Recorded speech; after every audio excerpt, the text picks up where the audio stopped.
ஆன்மீக அன்பு உறவுகளே, மயானக்காளி மந்திராலயம் சார்பாக பால்முனி சித்தன். இன்று நாம் பார்க்க இருக்கக்கூடிய இந்த பதிவு தீட்சையினுடைய முழு விளக்கம். ஏன்னா நம்மளுடைய மாணவர்கள் வருகிற 5/7/2024 வெள்ளிக்கிழமை வழங்கப்படுகிற தீட்சை மிகப்பெரிய அற்புதமான ஒரு நிகழ்வு. அந்த நிகழ்விலே பங்கு கூறும் மாணவர்கள் தீட்சை என்றால் என்ன என்பதை தெரிந்து கொள்ள வேண்டும். அது மட்டுமல்லாமல் இந்த உலக மக்களும் புரிந்து கொள்ள வேண்டும். ஆகவே தீட்சை என்பது யார் வழங்கப்படுகிறது, யாரால் வழங்கப்படுகிறது, அதை எப்படி பெறுவது, தீட்சை வகைகள் என்ன, தீட்சையினுடைய உள்ளாக்கம் பொருளாக்கம் என்ன என்பதையெல்லாம் நாம் இப்பொழுது பார்ப்போம். என் அன்பு மாணவ செல்வங்களே, என்னுடைய சிஷ்யமார்கள் அனைவரும் கூர்ந்து கவனிக்க வேண்டிய ஒரு நிறைவான பதிவு இந்த பதிவு. ஒன்று நல்லா சொல்லிக்கிறேன், நல்லா கேட்டுக்குங்க. இந்த பதிவு தீட்சை என்பது என்ன? தீ என்றால் நெருப்பு, அதுதான் கடவுள்.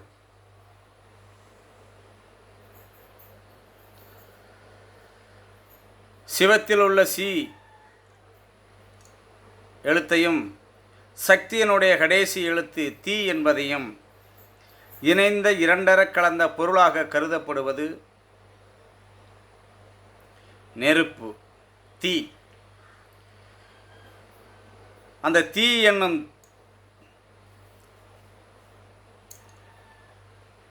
பொருளிலே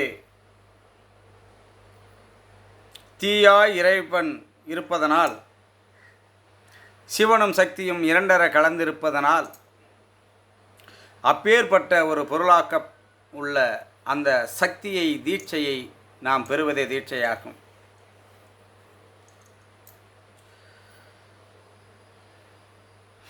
நெருப்பு இல்லையேல் இந்த உலகம் இல்லை, இந்த பேரண்டம் இல்லை என்பதை அனைவரும் உணர்ந்த ஒன்று. பஞ்சபூதங்களிலே ஒன்றாக கருதப்படுவது நெருப்பு. ஒரு மனிதன் எடுத்த இப்பிறப்பிலே தானே மெய்ஞான குருவினை தேடி கண்டடைந்து பணிந்து அர்ப்பணித்து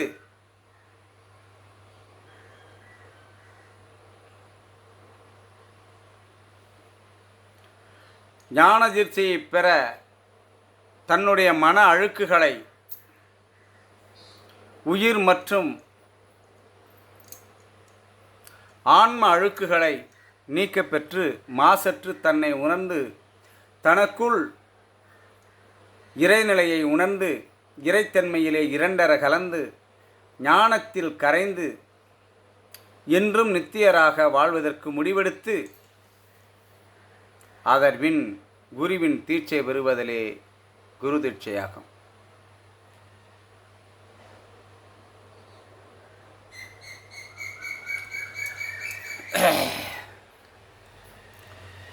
ஆகவே என் அன்பு மாணவர்களே,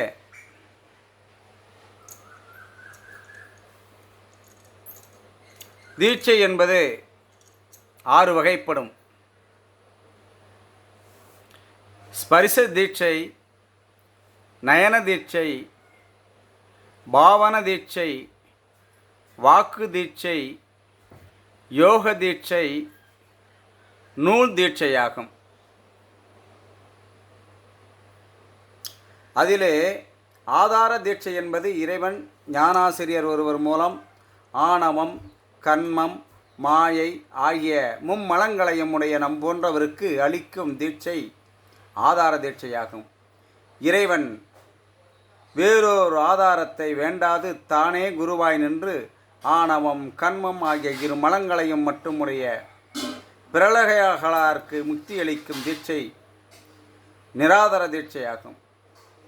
தீட்சை அளிக்கும் முறைக்கேற்ப ஆதார தீட்சையானது நயனம், ஸ்பரிசம், வாசகம், மானசம், சாத்திரம், யோகம், ஆவுத்திரி என 7 வகையாக பிரிக்கலாம். சரி,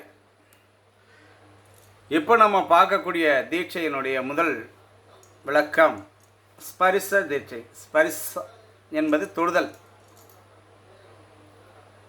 குரு தன் கையால், தன் வலது கையால் தன் கையை சிவனுடைய கையாக நினைத்து மாணவனினுடைய, அதாவது சிஷியனுடைய தலையிலே கை வைத்து அருளக்கூடிய தீட்சையாகப்பட்டது ஸ்பரிச தீட்சையாகும். இப்பேற்பட்ட தீட்சை சுந்தரமூர்த்தி நாயனாருக்கு சிவபெருமான் திருவண்ணைநல்லூரிலே வழங்கிய தீட்சை ஸ்பரிச தீட்சையாகும். இது அனைத்து குருமார்களுக்கும் புராணங்களிலும் எழுதப்பட்ட ஒரு மறை வாசகமாக இது கருதப்படுகிறது. அடுத்து நீங்கள் பார்க்கிறது வாசக தீட்சை. வாசக தீட்சை என்பது என்ன? வாசக தீட்சை குரு மந்திரங்களை சந்தர்ப்பங்களுக்கு ஏற்றவாறு பொருந்துமாறும் சிஷ்யர்களுக்கு உபதேசிப்பதே வாசக தீட்சையாகும். மாணிக்க வாசகனாருக்கு சிவபெருமான் திருப்பெருந்துறையிலே குருந்தமர நிழலிலே உபதேசத்தை செய்தார் பாருங்க. அதுதான் அன்னைக்கு நடந்த நிகழ்வு தான் வாசக தீட்சை. அடுத்து நாம் பார்க்க இருக்கக்கூடியது மானச தீட்சை.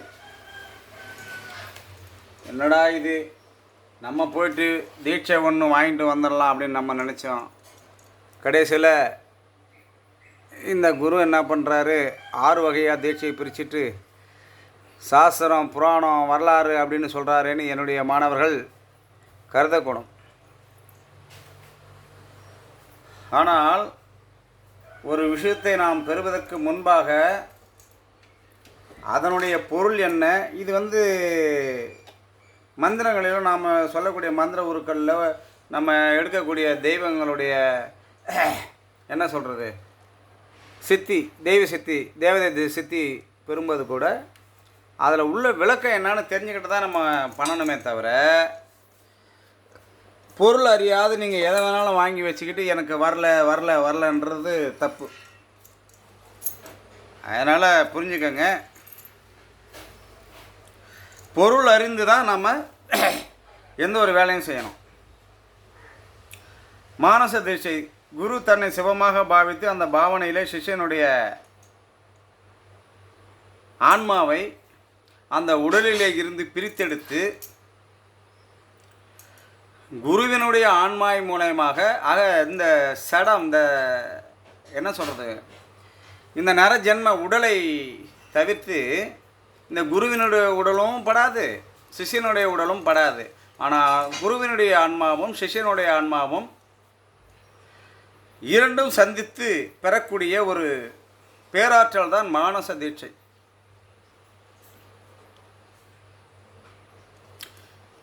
எல்லாம் தெரிஞ்சுக்கணும். தெரியாமல் நம்ம தீட்சை வாங்கணும் அப்படின்றதெல்லாம் சும்மா. ஒரு மனிதன் இப்பிறப்பிலே ஒரு குருவினிடத்தில் இருந்து தீட்சை பெறுகிறான் என்றால் அவன் மிகப்பெரிய பேறு பெற்றவன். இந்த ஜென்மத்திலே, இந்த பிறப்பிலே அவன் இறைவனால் எழுதி வைக்கப்பட்ட ஒரு நிகழ்வுங்க தீட்சைன்றது. அடுத்தது யோக தீட்சை. குரு சிஷ்யர்களை சிவயோகம் பயில செய்தல் யோக தீட்சையாகும். தட்சிணாமூர்த்தி ஆகிய சிவபெருமான் சனகர், சனாதனர், சனந்தனர், சனத்குமாரர் ஆகிய 4 பேருக்கும் மெய்மை புரிய வைத்த நிகழ்வு தான் யோக தீட்சையாகும். அசால்ட்டாக எனக்கு தீட்சை கொடுக்கலன்னு கோச்சின்னு போயிட்டானு 4 சிஷ்யமார்களுக்கு நான் வேண்டி விரும்பிக் கொள்வது, தீட்சை என்பது சர்வ சாதாரணமாக வழங்கப்படுகிற ஒரு நிகழ்வு அல்ல. அதற்கு குருவும் ஆயத்தமாக இருக்க வேண்டும், சிஷ்யர்களும் ஆயத்தமாக இருக்க வேண்டும். உடல் ரீதியாக, மன ரீதியாக, குடும்ப ரீதியாக, சூழ்நிலைக்கேற்றவாறு தகுதி பெறுதல் வேண்டும். இந்த நிகழ்வு திருநெல்வேலியில் இருக்கக்கூடிய என்னுடைய முத்துக்குமரன் அன்பருக்கும், திருநெல்வேலி இருந்து ஸ்ரீராம் ஜோதிட நிலையத்தின் நிர்வாகி என் அன்பு மாணவன் ஸ்ரீராமிற்கும், ஒரு சிலர் வெளியில் சொல்ல முடியாமல் என் மீது சில கோபதாபங்களோடு இருப்பாங்க, தீட்சை கொடுக்கலையே அப்படின்ட்டு. அவனெல்லாம் புரிஞ்சிக்க வேண்டியது, உடலும் நேரமும் கலந்து அதற்கு தன்னை தயார்படுத்தி கொண்டு பெறுவது தான் தீட்சை. அப்பேற்பட்ட தீட்சை தான் மலையனூர் அங்காள பரமேஸ்வரி ஆலயத்திலே அக்னி குலத்திலோ அல்லது அதற்கு நிகரான ஒரு இடத்திலோ நான் வழங்கப்பட இருக்கிறேன். தங்களை ஆயத்தமாகி இந்த பதிவை தொடர்ந்து கேளுங்கள். சாஸ்திர தீட்சை. அடுத்து நம்ம பார்க்க இருப்பது சாஸ்திர தீட்சை. குரு சிஷ்யர்களுக்கு சிவ ஆகமங்களையும் திருமுறைகளையும் ஓதுவித்தல். நீங்கள் அதெல்லாம் எங்கேருந்து கேட்குறீங்க? திருமறை நூல்களில் இருக்கக்கூடியதையும் புராணங்களில் இருக்கக்கூடிய விஷயத்தைகளையும், ராமாயணம், இன்னும் நிறைய விஷயங்கள்லாம் இருக்குது இல்லையா? வரலாறு திருமறை நூல்களில் உள்ள விஷயங்களை உபதேசிப்பதை, அதை காது கொடுத்து கேட்டு அதன்படி நடக்கிறதான் சிஷ்யமார். நீங்கள் என்ன சொல்கிறீங்க? மந்திரம், தந்திர, அஷ்டகர்ம பிரயோகங்களை மட்டுமே கற்றுக்கொண்டு அதன் மீது பணம், பேரு, புகழ் சம்பாதிப்பதற்கான ஒரு நிலையை ஏற்படுத்தி கொண்டு தீட்சை கேட்கிறீர்கள். ஆக சாஸ்திர தீட்சையாகப்பட்டது சிஷியர்களுக்கும் சிவ ஆவாகங்களையும் திருமறைகளையும் ஓதுவித்தல். சாஸ்திர தீட்சையாக மாணிக்க வாசகனார் சிவபெருமான் திருப்பெருந்துறையிலே வைத்து பசு, பதி, பாச விளக்கம் வழங்கிய ஒரு நிகழ்வு இதற்கு உதாரணமாக கருதப்படுகிறது. அடுத்து நாம் இருக்கக்கூடியது நயன தீட்சை. குரு தன்னை சிவமாக பாவித்து அவ்பாவனையுடன் சிஷ்யர்களை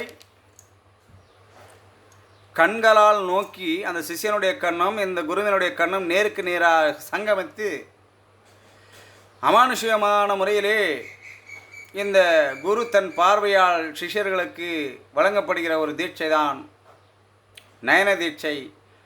அப்பேற்பட்ட தீட்சையை பெறுவதற்கு உங்களுடைய உடலும் உள்ளமும் தயார் நிலையில் வைத்துக்கொண்டு வாருங்கள். விரதம் இருந்து வாருங்கள் என்று சொன்னேன். 8 நாள் சொன்னேன், இன்றைக்கி 8 நாள் இல்லை, 3 நாள் போயிடுச்சு, 5 நாளோ 4 நாளாக தான் இருக்குது. தீட்சை பெறுவது சாதாரண நிகழ்வு அல்ல. அதுவும் மலையனூர் அங்காள பரமேஸ்வரி புனித தலத்திலே தீட்சை பெறுவது என்பது எனக்கும் சர்வசாதாரண நிகழ்வு அல்ல, உங்களுக்கும் அது நிகழ்வாக இருக்காது. ஏன்னா இறைவனுடைய சக்தியனுடைய அருளாசி பெற்றவர்களால் மட்டும்தான் புனித பூமியிலே ஒரு தீட்சை வழங்குறதற்கு சந்தர்ப்பமும் சூழ்நிலையும் உருவாகும். என் அன்பு மாணவர்களே, என் அன்பு சிஷ்யர்களே, மலையனூர் மண்ணிலே வழங்கப்படுகிற தீட்சை சர்வசாதாரணமான நிகழ்வாக இருக்காது. அதை பெறுவதற்கு தன்னையும் தன் குடும்ப சூழ்நிலையும் தன் மனதையும் தன் ஆன்மாவையும் தன் சரீரத்தையும் சுத்தப்படுத்தி கொண்டு வாருங்கள்.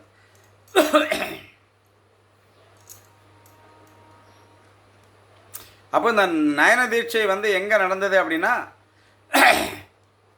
குரு தன்னை சிவமாக பாவித்து அப்பாவனையுடன் சிஷ்யர்களையும் கண்ணால் நோக்கி, இந்த கண்ணால் சிஷியனை நோக்கும்போது அவனுடைய கர்மம், அவன் செய்த பாவத்தை பூரா நான் நீக்கிடுவேன். நான் என்றால் குரு ஸ்தானத்தில் இருக்கக்கூடிய ஒரு குருவும் சிஷியனுடைய கண் மூலமாக 2 பார்வை விழிகள் மூலமாக அவன் செய்த தீயவைகளையும் அவன் செய்த கர்மாக்களையும் நீக்கி அவனை சுத்தப்படுத்தி வழங்கப்படுகிறது தான் நயன தீட்சை. அப்பேற்பட்ட தீட்சையை தான் சிவபெருமான் திருத்தேனிபுரத்திலே திருஞான சம்பந்தர் பெற்றது. சிவபெருமானிடத்திலிருந்து நயன தீட்சையாகும். அடுத்தது நூல் தீட்சை. சரியை, கிரியை, யோக மார்க்க நூல்களையும் நீக்கி ஞானத்திற்காக மட்டும் மெய் உணர்ந்த அருள் ஞானிகளால் அருளிய திருமறைகளையும் அவர்கள் அனுபவித்த பேரானந்த அனுபவங்களையும் அதன் வழி நடக்கும் பொழுது ஏற்படும் நிறைவான அனுபவ கருத்துக்களையும் நூலாக்கி சீடர்களுக்கு வழிகாட்டும் நூலாக அருள்வது நூல் தீட்சையாகும். உண்மையில் யோக தீட்சை என்பது வேறு. அப்போ அந்த நூல் தீட்சையிலே குரு தன்னுடைய அனுபவங்களை எழுதி அந்த அனுபவங்களை சிஷ்யர்களுக்கு போதித்து அந்த அனுபவங்களை நூல் மூலமாக தெரிந்து கொண்டு மாணவர்கள் சிஷ்யர்கள் இந்த உலக வாழ்க்கையும் இந்த அனுபவங்களையும் இந்த பிரபஞ்சத்தினுடைய சூட்சுமங்களையும் அறிந்து கொள்வதுதான் நூல் தீட்சை. அஷ்டகர்ம பிரயோகங்களில் இருக்கக்கூடிய வசியம், மோகனம், ஸ்தம்பனம், ஆகாசனம், வித்வேசனம், மாரணம் இதெல்லாம் இல்லை.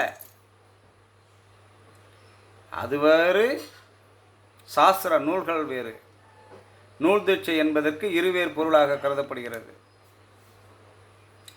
தயவுசெய்து புரிந்து கொள்ள வேண்டும் என் அன்பு மாணவர்களே. அடுத்தது யோக தீட்சை என்பது என்ன? யோக தீட்சை மூச்சு பயிற்சிகளையோ வாசியோகம் என்ற என்னவென்று அறியாமலேயே மூச்சை உள்ளுக்குள்ளே ஊதி அப்படி செய்யக்கூடிய பயிற்சியோ இல்லை.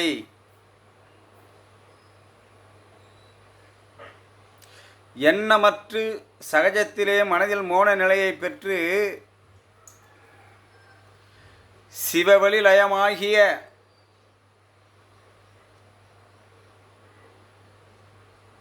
ஸ்தலத்திலே இருப்பதே வாசியோகமாக கருதப்படுகிறது.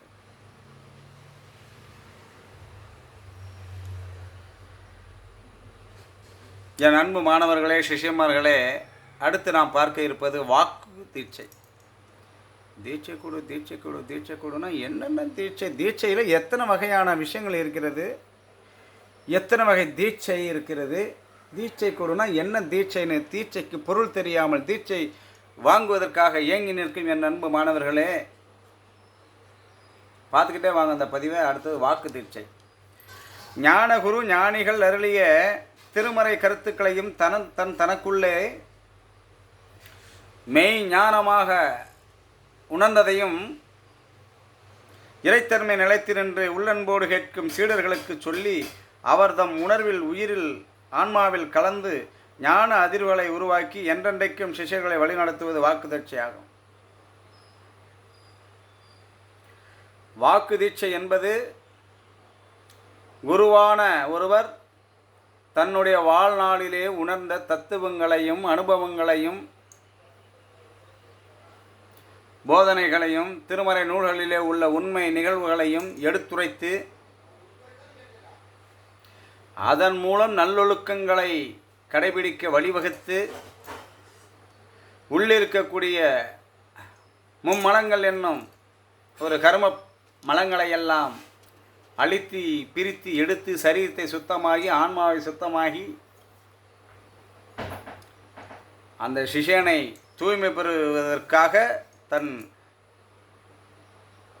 குருவானவர் இந்த நாவின் மூலமாக அந்த பிள்ளைக்கு அந்த சிஷ்யனுக்கு அளிக்கக்கூடிய வாக்கு சக்தி. இப்படி எண்ணற்ற நிகழ்வுகள், எண்ணற்ற விவரங்களை ஒரு தீட்சையிலே நாம் பார்க்கிறோம்.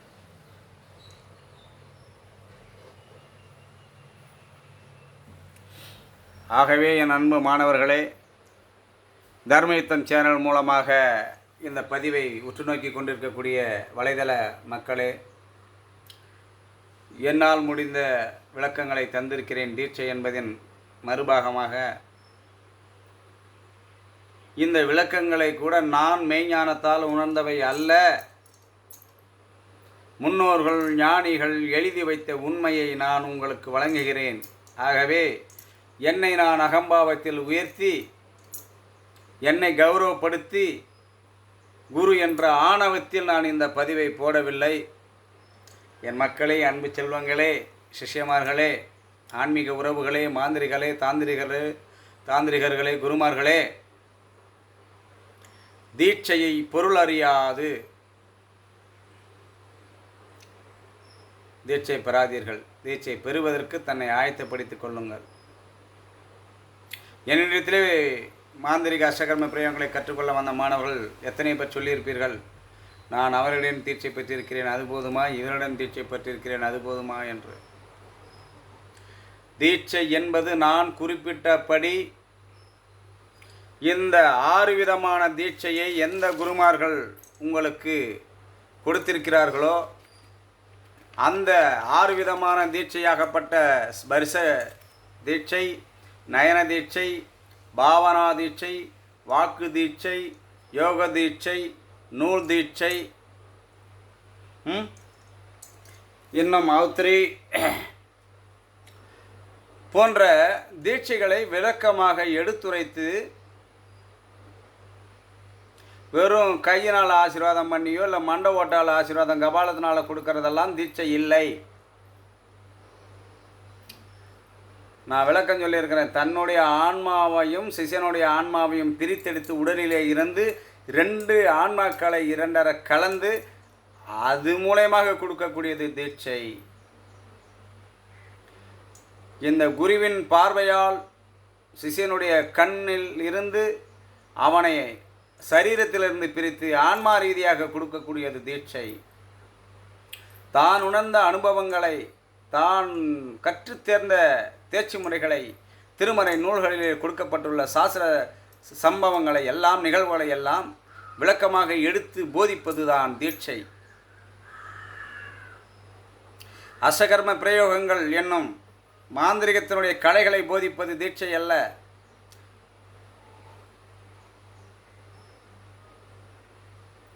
ஒரு மனிதனை, ஒரு சிஷியனை ஒரு மனித பிரிவாக எடுத்த இந்த பூத பிரேத உடலில் இருந்து ஆன்மாவை சுத்தப்படுத்தி ஆன்ம ரீதியாக வழங்கப்படுகிறது தான் தீட்சை. இப்போ இந்த ஆன்மாவை சுத்தப்படுத்தி நாம் வழங்கப்படுகிற தீட்சையாகப்பட்டது 7 ஜென்மத்துக்கும் 7 பிறப்பிலும் உண்டு. ஏதோ ஒரு சாமியார் வந்தாங்க, இந்த பிறப்பில் ஒரு மந்திரவாதி வந்தார், மந்திரவாதி மூலயமா தீட்சை கொடுத்துட்டாரு, அப்படிலாம் இல்லை. பால்முனி சித்தனாகிய என்னுடைய அவதாரம் எனக்குள்ளே இருக்கட்டும்.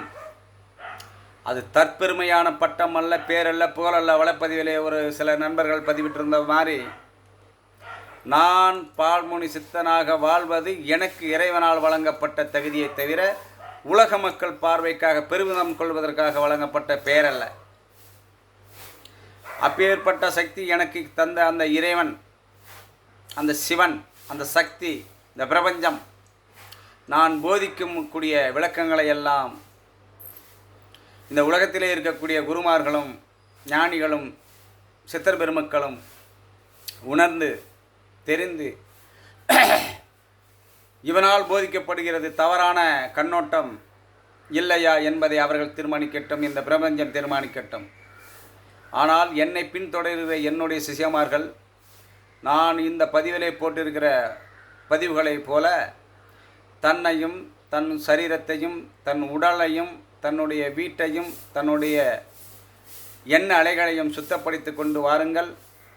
5/7/2024 வெள்ளிக்கிழமை அமாவாசை நன்னாளிலே ஏதோ ஒரு குறிப்பிட்ட நேரத்திலே நான் வழங்கப்படுகிற அங்காளம்மனுடைய புனிதமணியில் வழங்கப்படுகிற தீட்சை இப்பிறப்பிலே நீங்கள் பெறுகிற மிகப்பெரிய ஒரு பேராற்றல், ஒரு அடையாளம் என்பதை உணர்ந்து மலையனூர் அங்காள பரமேஸ்வரி புனித மண்ணிற்கு படை திரண்டு வாருங்கள். வாழ்க வளமுடன். சிவாய நம.